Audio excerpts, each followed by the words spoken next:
ជំរាបសួរពុកម៉ែបងប្អូនទាំងអស់គ្នាអឺខ្ញុំនឹងនិយាយអំពីសត្វព្រាបចាប់ពីពងរហូតដល់ខ្លាចជាមេបាពូជហើយបើខ្ញុំមាននិយាយទៅខុសទៅត្រង់ចំណុចណាសូមមេត្តាអភ័យទោសដល់ពុកម៉ែបងប្អូនទាំងអស់គ្នាផងសត្វព្រាបជាទូទៅចាប់ដើមពងនៅពេលវាមានអាយុប្រហែល5ទៅ6ខែចំណុចសំខាន់អំពីការបង្កើនផលរបស់សត្វព្រាបទី1អាយុបន្តពូជសត្វព្រាបមួយចំនួនអាចចាប់ដើមចាប់គូនឹងបង្កាត់ពូជបានចាប់ពីអាយុ4ខែប៉ុន្តែភាគច្រើនគឺនៅអាយុ5ទៅ6ខែហើយចំនួនពងវាជាធម្មតាវាពងម្ដងបានតែ2គ្រាប់ទេរយៈពេលញាស់ក្រាបពងញាស់វាចំណាយពេលទៅដល់ប្រហែល17ទៅ19ថ្ងៃទើបវាញាស់ចេញជាកូនហើយការថែទាំកូនរបស់វាទៀតនោះទាំងមេបាហ្នឹងទាំងឈ្មោះហ្នឹងវាបញ្ចុកចំណីកូនដូចគ្នាហើយវាជួយក្រាបពងដូចគ្នាវាក្រាបទាំងមេវាក្រាបទាំងឈ្មោះហើយវាបញ្ចុកចំណីកូនហ្នឹងទាំងមេទាំងឈ្មោះដូចគ្នាហើយឥឡូវខ្ញុំនិយាយពីចំណីរបស់វាវិញចំណីអាហារល្អសម្រាប់ព្រាបហ្នឹងមានដូចជាគ្រាប់ធញ្ញជាតិលីបញ្ចូលគ្នាទាំងអស់បញ្ចូលគ្នាដើម្បីឲ្យវាទទួលបាននៅវីតាមីននិងប្រូតេអ៊ីនគ្រប់គ្រាន់ជាប្រភេទចំណីល្អសម្រាប់ព្រាបហ្នឹង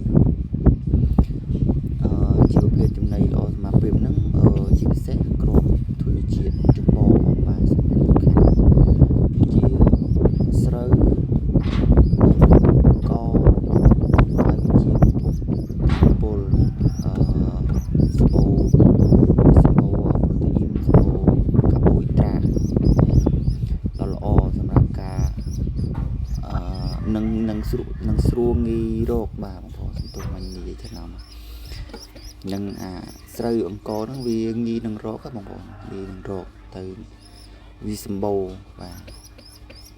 ហើយពោតបំបែកពោតគ្រាប់ទូចអីហ្នឹងបាទវាផ្ដល់ថាមពលខ្ពស់និងជួយឲ្យព្រាបមានកម្លាំងល្អបំផុតនៅពេលរដូវត្រជាក់ឬពេលវាហោះហើរច្រើនហើយបន្ថែមទៀតមានសណ្ដែកខៀវសណ្ដែកសៀងសណ្ដែកដីក៏ព្រាបអាចស៊ីជាចំណីបានដែរបងព្រោះវាមានប្រូតេអ៊ីនខ្ពស់វាជួយឲ្យរោមដុះស្អាតរឹងមាំនិងល្អខ្លាំងសម្រាប់រដូវបង្កាត់ពូជបាទគាត់មានជាតិដូចជាស្នែកហ្នឹងពេលដែលវាបង្កាត់ពូជយើងត្រូវដាក់លាយចូលគ្នាវាស៊ីបាទឬក៏ពេលដែលចាំកូនក៏វាល្អ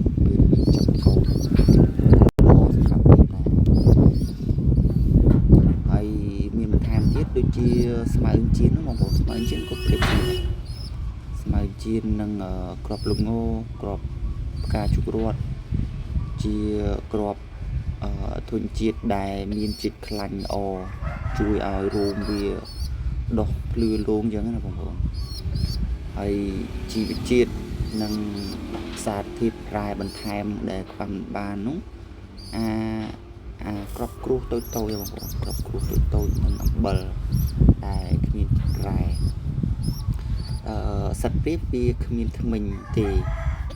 វាត្រូវការលេបគ្រួសឬខ្សាច់តូចហ្នឹងចូលទៅក្នុងកាពះ វាដើម្បីជួយកាន់បំបែកក្របធញ្ញជាតិសម្បកពងមាន់សម្បកខ្យងកាន់វាលាយផ្ដល់ឲ្យជាតិ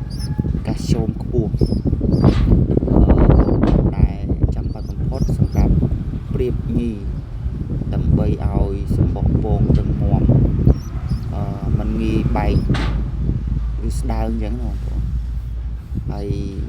បន្លែក៏ព្រៀបស៊ីបានដែរបន្លែជាសាឡាត់ស្ពៃស្លឹកបាសហាន់វាបញ្ចូលគ្នាទៅយើងចំបាច់ចូលគ្នាមកឲ្យស៊ីបានដើម្បីផ្ដល់វីតាមីន A វីតាមីន C និងបន្ថែមជាតិរ៉ែបាទហើយអ្វីដែលมันគួរឲ្យព្រៀបស៊ីដេចខាតហ្នឹងវាបកគួរថ្នាក់ហ្នឹងគឺជាផ្លែឈើឬផ្លែបឺបាទផ្លែបឺវាមានសារធាតុពុលសម្រាប់បក្សីសូកូឡាកាហ្វេឬគ្រឿងស្រវឹងអាហារដែលមានជាតិប្រៃនិងជាតិស្ករខ្ពស់ក៏អត់ឲ្យវាស៊ីដែរហើយដូចជានំស្រស់នំប៉័ងនំអីហ្នឹងវាស៊ីគាត់ដែរបងប្អូនសារវិតាមីនអាហារធម្មអីគាត់សត្វអាហារទេហើយធ្វើឲ្យស្ទះកាពះស្ទះគេអាចគេស្លាប់ពេលពុថាបានដែរហើយបើឲ្យស៊ីតិចទៅបានហើយបងសិនមកវាស៊ីកុំឲ្យវាច្រើនពេកហើយកលឹះបន្ថែមដែលត្រូវមើលបំផុតគឺការផ្លាស់ប្ដូរទឹកស្អាតឲ្យវារៀងរាល់ថ្ងៃហើយព្រោះព្រៀបវាផឹកទឹកច្រើនបន្ទាប់ពីវាស៊ីគ្រាប់ធញ្ញជាតិរួចសូមអរគុណបងប្អូន